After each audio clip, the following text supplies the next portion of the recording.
La última charla preprandial es sobre las complicaciones de enfermedad renal crónica. Yanieli es la responsable actualmente de ERCA y diálisis peritoneal en el Hospital de La Paz. Una de ellas. Una de ellas. Eso ya nos provoca envidia a muchos y aunque la veáis muy joven es un sabio. Entonces, cuando quieras. Yanieli. Vale. Pues nada, vamos a ver qué hay de nuevo con las complicaciones de enfermedad renal crónica. Lo primero que se me planteó fue, bueno, ¿cuáles son las complicaciones más frecuentes?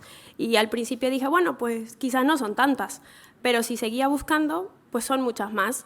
Y si sigo mirando, muchas más.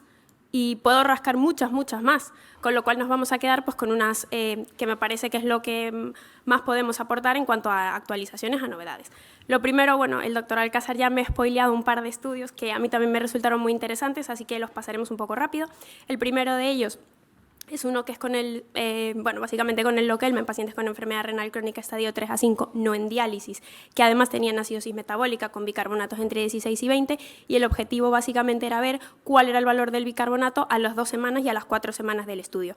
¿Qué vieron? Pues que evidentemente el control del potasio se alcanzó prácticamente en todos los pacientes, pero que además aumentó el bicarbonato más de 3 milimoles litro a partir de los 15 días, que se confirmaba a las 4 semanas. Me resultó muy llamativo que en estos estudios no lograron reclutar tantos pacientes porque había muy pocos pacientes con ese grado de acidosis metabólica, muchos con hiperpotasemia pero poca acidosis metabólica. Pero bueno, me resulta interesante porque es verdad que, como hemos hablado con el resto de estudios, aunque no está claro si damos bicarbonato, si tuviésemos el citrato lo podemos dar, pero bueno, esto puede ser una opción para paliar en algunos pacientes esa acidosis metabólica.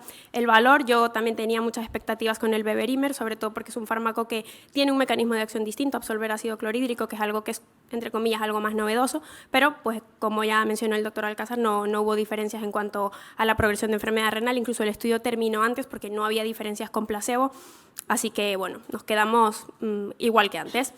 Igual me llamó también mucho la atención porque digo, bueno, a ver si hay algo diferente, pues básicamente no. Sí aumentó el bicarbonato, había más efectos adversos con el bicarbonato de sodio, más retirada de la medicación, pero es verdad que en cuanto a outcomes de progresión de enfermedad renal, descenso de filtrado, no hubo diferencias. La anemia. Bueno, la anemia me costó mucho porque es verdad que novedades no tenemos, pero bueno, vamos a hablar un poquito de las últimas controversias de las CADIGO de 2023 que se centran en los inhibidores de prolil hidroxilasa, un metaanálisis que surgió el año pasado y su editorial que me pareció muy interesante y luego pues algunas pinceladas de algunos fármacos. En cuanto a pues qué nos dicen de los inhibidores de prolil hidroxilasa, la eficacia la sabemos, aumentan la hemoglobina, no son inferiores a los análogos de eritropoyetina y son mejores que placebo. Como tal, no había un target, porque tampoco para los análogos de eritropoyesis hay un target indicado. Sabemos que las mejores cifras están entre 10 y 12 y que por encima de eso sí que tenemos aumento de riesgo cardiovascular, pero las guías no son claramente definitorias de cuánto queremos que aumenten los fármacos. En cuanto a los parámetros del hierro, aunque clínicamente las ventajas que nos pueden aportar estos fármacos, que recordemos tienen efecto también antiinflamatorio, mejoran el metabolismo del hierro, aumentan la transferrina, la capacidad de unión al hierro y el hierro sérico, disminuyendo en algunos de ellos la hepsidina. Sabemos que a nivel clínico todavía no tienen la suficiente potencia como para tener que suspender el hierro en nuestros pacientes, sobre todo en nuestros pacientes en diálisis, que son los que más lo necesitan, pero bueno, es una ventaja que aportan.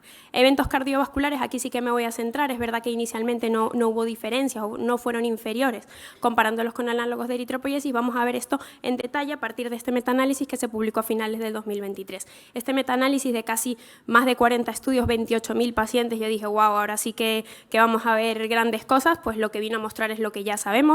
Mejoran la hemoglobina más de 1,5 gramo decilitro, mejora los parámetros de hierro, aunque clínicamente no vemos todavía el efecto, pero sí que los mejoran. También tiene efectos bajando el colesterol LDL. Yo dije, wow, ahora sí, no hay más fracaso renal agudo, pero ojo, cuidado con los efectos cardiovasculares en este metaanálisis en particular, que nos hacen una editorial en la misma revista. Lo primero que nos dicen es que efectivamente, en cuanto a efectos cardiovasculares, no son inferiores a los análogos de eritropoyetina, pero es verdad que estábamos hablando de targets de hemoglobina en torno a 10 y 12. Con esos valores tampoco la eritropoyetina ha demostrado problemas cardiovasculares. Los vemos cuando aumentamos esa hemoglobina de forma artificial, si queremos. ¿Qué ocurre o cuál es la crítica a este metaanálisis? Que 3 de los grandes estudios que aportan pacientes, recordemos que en los metaanálisis lo que más da valor es la N, Aporta casi 13.000 pacientes, son 3 estudios. Uno es el roxadustat versus placebo, otro es el vadadustat versus darbepoetina y luego el dapro versus darbepoetina. En el primero de ellos vemos que sí que había diferencias. El roxadustat versus placebo, aumento de muerte en los pacientes, pero ¿qué pasaba? Muchos de los pacientes que iniciaron el estudio llegaban a diálisis con el fármaco, entonces evidentemente esa mortalidad que tenemos, que sabemos que existe en los pacientes en los primeros 3 meses de iniciar diálisis, estaba claro. Cuando hicieron el análisis por intención de tratar, hasta que el paciente llegaba a diálisis, vieron, oye, pues no se mueren más, fenomenal. El segundo estudio que nos da ya un poquito de duda, vadadustat versus darbepoetina. Había un hazard ratio de 1,17, eso quiere decir que había aumento del riesgo de evento cardiovascular en el grupo de tratamiento. ¿Qué ocurrió? Fue un estudio multipaís y sobre todo lo que vieron es que los pacientes fuera de Estados Unidos se morían por eventos cardiovasculares. No pudieron explicar estas diferencias ni tampoco en el estudio ni tampoco en los estudios posteriores. Es verdad que cuando hicieron este mismo estudio en pacientes en diálisis ya la diferencia no existía. Entonces, o bien es un falso positivo o es una diferencia real que no pudimos explicar. Y por último, el daprodustat versus darbepoetina, lo mismo también. Es un estudio con muchísimos pacientes, pero que el análisis estadístico fue muy complejo, había diferentes tiempos de seguimiento, diferente dosificación. Por tanto, aunque sí que había una diferencia, los autores intentaron no maquillar, porque no es la palabra, pero intentaron justificar esas diferencias por los diferentes tiempos de seguimiento, con lo cual mi conclusión es que son una excelente opción vía oral. En Estados Unidos, por ejemplo, no están aprobados para pacientes en prediálisis, pero bueno, tenemos que seguir mirando en este sentido. ¿Hay algo nuevo? Bueno, creo que todos vamos a hablar de lo mismo, los ISGLT2, aunque inicialmente se pensaba que el aumento de la hemoglobina y del hematocrito era por el descenso del volumen circulante tras el efecto diurético.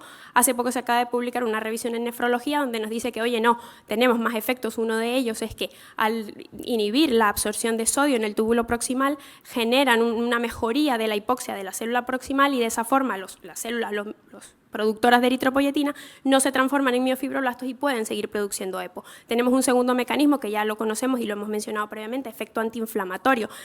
Me resultó curioso cuando lo leí, pero los ISGLT2 son capaces de aumentar la vía del IF2, de esa forma aumentan la producción de eritropoyetina y células eritropoyéticas, mientras que disminuyen la vía del HIF1, que está relacionada con factores proinflamatorios, con lo cual por ahí ya tenemos 2 factores. También en algunos estudios se ha visto aumento del hierro sérico, disminución de hepcidina, eso no se ha confirmado en todos, pero bueno, también tenemos pues más evidencia de que es un fármaco que nos puede ayudar al control de anemia. Este fármaco, el último estudio y el único que encontré fue en el 2020, pero me pareció muy interesante. Básicamente los BMP6 y BMP2 son proteínas morfogenéticas del hueso que se relacionan con la transcripción de genes asociados a la hepcidina. Esto fue un estudio en ratas en las que lo que hicieron fue generar un anticuerpo contra esta proteína, o bien en monoterapia o bien unido a darbepoetina en ratas con enfermedad renal crónica e inflamación. Lo que vieron es que cuando lo daban solo mejoraban el perfil férrico, un poquito la masa eritroide, pero al darlo con darbepoetina, la ferroportina, que es la molécula que se encarga de captar hierro por parte de la célula eritroide, mejoraba la maduración y se aceleraba la maduración de los reticulocitos y además permitía reducir las dosis de EPO. Me pareció muy interesante, pero no hay nada más desde el 2020.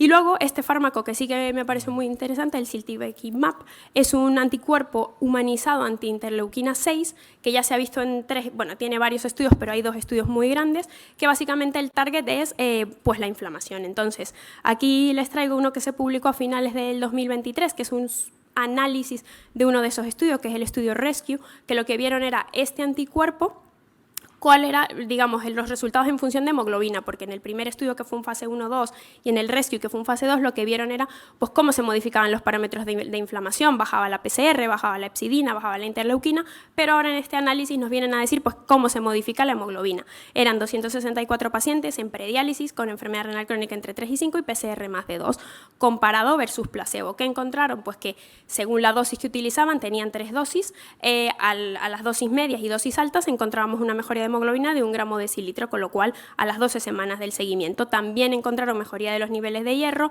de hepcidina y en total de la funcionalidad del hierro mejoraba. No hubo grandes efectos adversos, salvo algunos casos de trombopenia y neutropenia que fueron similar a placebo. Bueno, aquí básicamente les pongo el gráfico de cómo a las 12 semanas pues había mejoría de las cifras de hemoglobina. Y me resultó interesante porque ahora mismo están reclutando pacientes para el estudio ZEUS, que básicamente lo van a terminar en teoría, a finales del año que viene, que son pacientes también con enfermedad renal crónica, pero añaden el digamos, el outcome cardiovascular, que todavía habrá que ver un poco cómo, pero bueno, muy interesante también.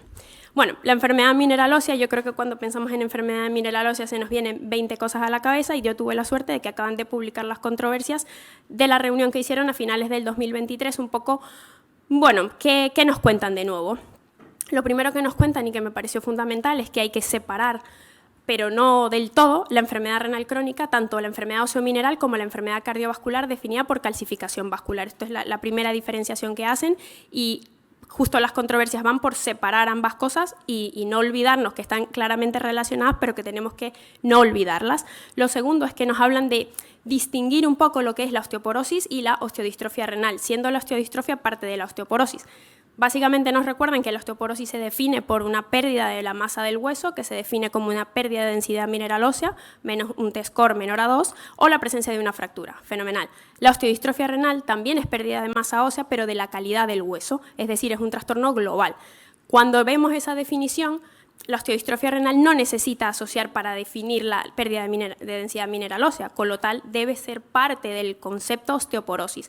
Además, nuestros pacientes tienen otros factores añadidos, como puede ser pues, el sexo femenino, la edad, el hipogonadismo, el uso de corticoides, con lo cual debemos contar con que los dos son un ente. ¿Qué más nos recomiendan? Bueno, cosas que ya sabemos, marcadores de laboratorio de reabsorción ósea, vitamina D, PTH, nos hablan que hay que solicitar, no nos dicen cuándo, no nos dicen cómo, pero hay que solicitar marcadores de reabsorción y de formación. Hay que recordar que dentro de la formación del hueso tenemos la fosfatasa alcalina óseo específica y el propéptido aminoterminal del colágeno tipo 1. En marcadores de reabsorción específicos tenemos la fosfatasa ácida tartrato resistente, que aunque no está disponible en todos los laboratorios, cada vez más pues, se aboga por tener estos marcadores disponibles. Y hay que recordar que algo que todos nuestros pacientes tienen, que es la fosfatasa alcalina elevada en, no sé si el 80%, puede ser un marcador subrogado de esa fosfatasa óseo específica si tenemos una GGT normal, porque nos está hablando de ese marcador de formación ósea. Recordar que la PTH es un marcador de recambio que cuando damos algún tratamiento antirreabsortivo pierde valor. Y esto me parece fundamental, es algo que yo soy muy creyente, que la vitamina D nos sirve para lo que queremos. La vitamina D sirve para controlar calcio, sirve para controlar el hiperparatiroidismo, pero no tiene otro efecto pleiotrópico que hasta cierto punto en algún momento creímos en ella. Pues no, que nos olvidemos de eso, pero que la sigamos usando. En cuanto a las pruebas de imagen, pues la densitometría, tampoco nos dicen cuándo pedirla, yo creo que cada vez más hay que pedirla y hay que utilizar el Frail. Recordar que el Frail es un índice que podemos utilizar donde añadimos los factores de riesgo del paciente y nos dice qué riesgo a 10 años tiene de fractura. ¿Infraestima el riesgo? Sí, pero no, nos da herramientas. No está validado en trasplantados, pero bueno, cada vez se utiliza más. La biopsia del hueso en estudios de investigación, por supuesto, y muy útil en las enfermedades de bajo turnover. Y bueno, técnicas emergentes nos mencionan el uso de la densitometría con escáner, el uso de la transcriptómica en biopsias, pero bueno, únicamente exploratorio. En cuanto al tratamiento, bueno, lo que más hacen énfasis es que hay que centrarse en el paciente, hay que pedir los marcadores de recambio y de formación y saber que no todos los pacientes son iguales y no todos los podemos tratar igual.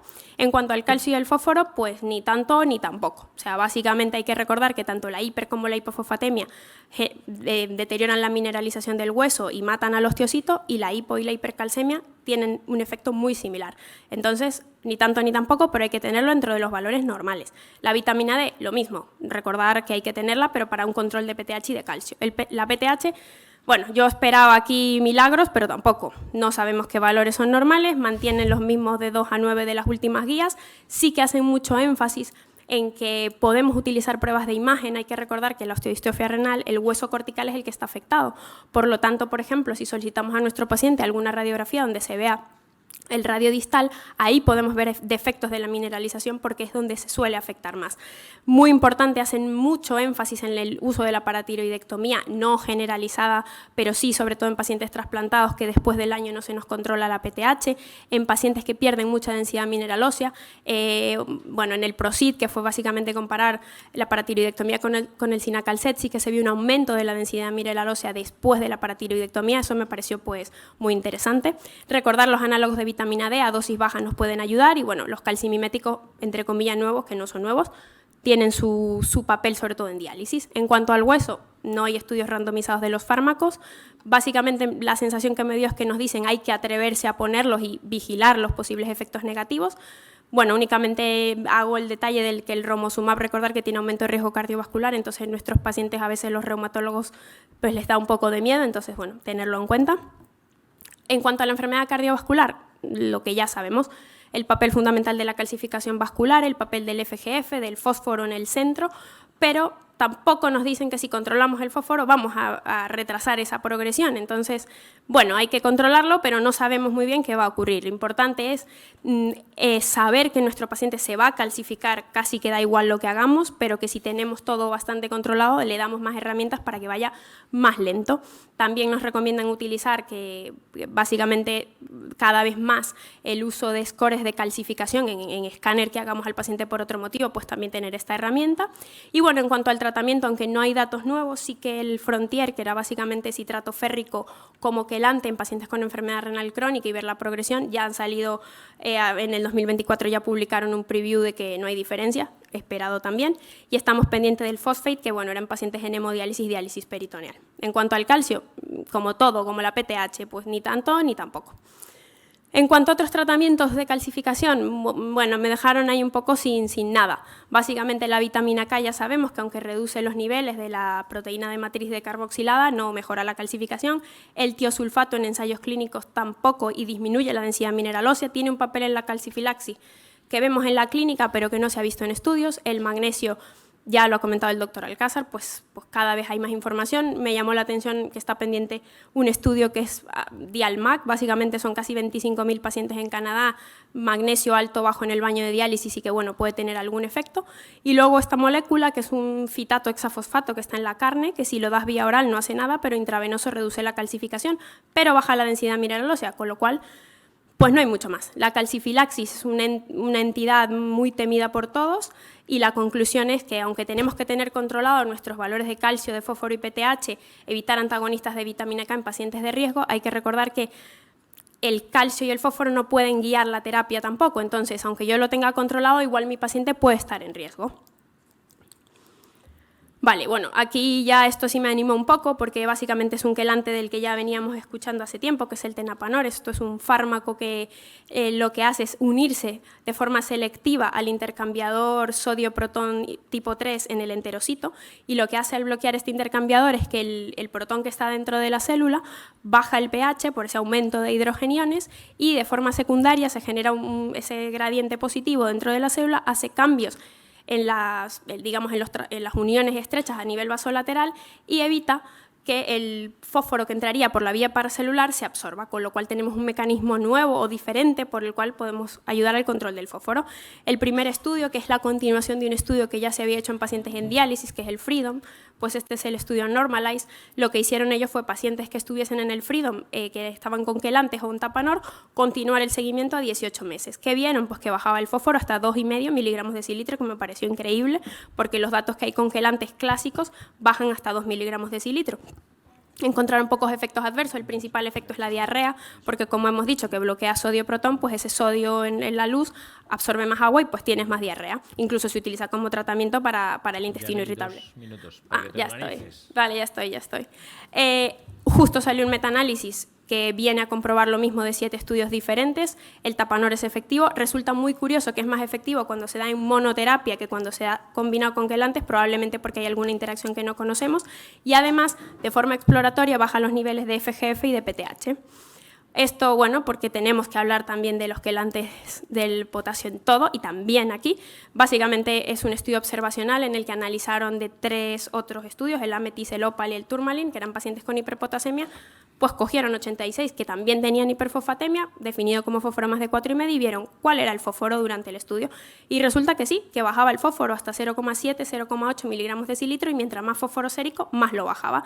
Tocaba poco el magnesio y básicamente no se modificaba el calcio, con lo cual también interesante porque recordad que en los pacientes en prediálisis los quelantes a veces son difíciles y el manejo puede ser complicado, pues esta puede ser una herramienta. Y bueno, mensajes para casa, igual que el doctor Alcázar, la resolución de la acidosis metabólica no demuestra lo que vemos en la clínica, pero tenemos que tratarla. El manejo de la inflamación resulta clave para el control de anemia. No conseguimos que arranquen, en mi opinión, los inhibidores de prohidroxilasa y todavía no sabemos por qué. tengo expectativas con los nuevos quelantes del fósforo y, bueno, recordar que el hueso es mucho más que eso y que hay que tenerlo en el centro de la enfermedad ósea mineral. Ya está.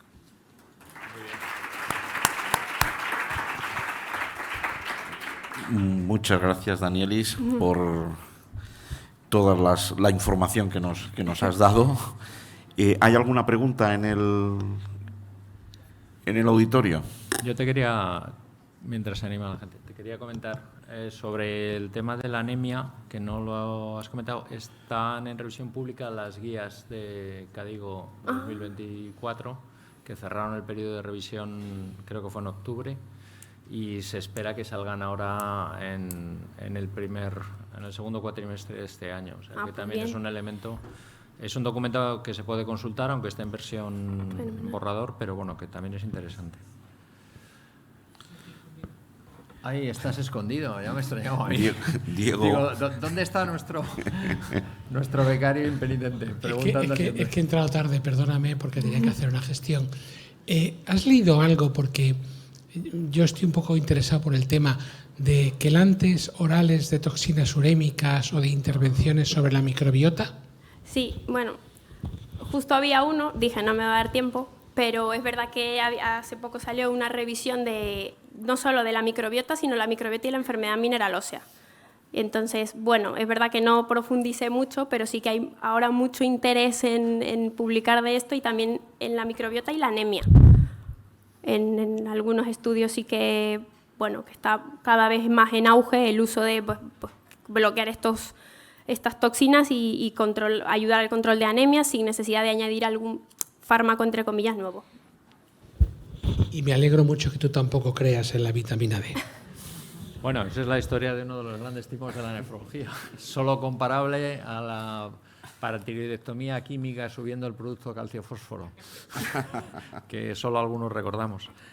Yo te quería hacer un comentario también sobre el manejo inflamatorio de la anemia, ¿no? El estudio del ziquitimab es muy prometedor, pero yo creo que es un poco, o sea, para uso en el mundo real como fármaco de elección es bastante complejo, porque además, de hecho, en el ensayo, aunque consiguen buenos resultados y no hay diferencias estadísticas, hay una muerte, si no recuerdo mal, en el grupo de tratamiento. ¿Identificarías algún grupo específico de pacientes donde usar esto? Pues yo creo que es verdad que aunque justo era en prediálisis, yo creo que tiene que ser el paciente en diálisis inflamado, al que las dosis de EPO son muy altas, necesitas no ahorrar EPO, pero quizás darle un poquito menos de dosis y modular con este fármaco. Yo creo que sería el perfil. ¿Una pregunta más?